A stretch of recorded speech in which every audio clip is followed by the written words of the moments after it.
Saudara Presiden Joko Widodo akhirnya buka suara perihal meledaknya suara PSI yang mendekati ambang batas lolos di kursi Senayan. Meski bersuara, Presiden nampak tak ingin banyak berkomentar perihal tersebut. Ia justru meminta para pewarta untuk menanyakan hal tersebut dengan partai atau KPU. Presiden Joko Widodo enggan mengomentari secara khusus kenaikan suara Partai Solidaritas Indonesia atau PSI dalam pemilu 2024. Lonjakan suara PSI yang dipimpin putra bungsu Jokowi, Kaisang Pangarep, sebelumnya menjadi perhatian publik lantaran ditenggarai adanya kecurangan dalam proses rekapitulasi suara. Jokowi mengatakan masalah kenaikan suara PSI merupakan urusan partai.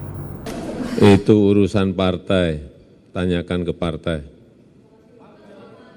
tanyakan ke KPU. Pada Jumat siang 1 Maret 2024, PSI mendapat 3% suara nasional berdasarkan real count KPU. Data real count pada situs KPU pukul 12.00 waktu Indonesia Barat menunjukkan PSI mendapat 3,01% suara atau sekitar 2.300.600 suara.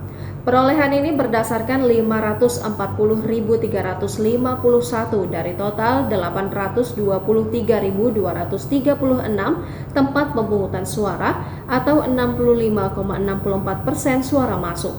Dalam selang waktu 24 jam setelah lonjakan suara, PSI memperoleh suara 0,12%. Data Serekap pada 2 Maret 2024 pukul 13 waktu Indonesia Barat memperlihatkan suara PSI bertambah 98.869. Suara PSI bertambah dari 2.300.600 pada 1 Maret 2024 pukul 12 waktu Indonesia Barat menjadi 2.399.469 suara pada 2 Maret pukul 13.00 waktu Indonesia Barat atau sebanyak 3,13%.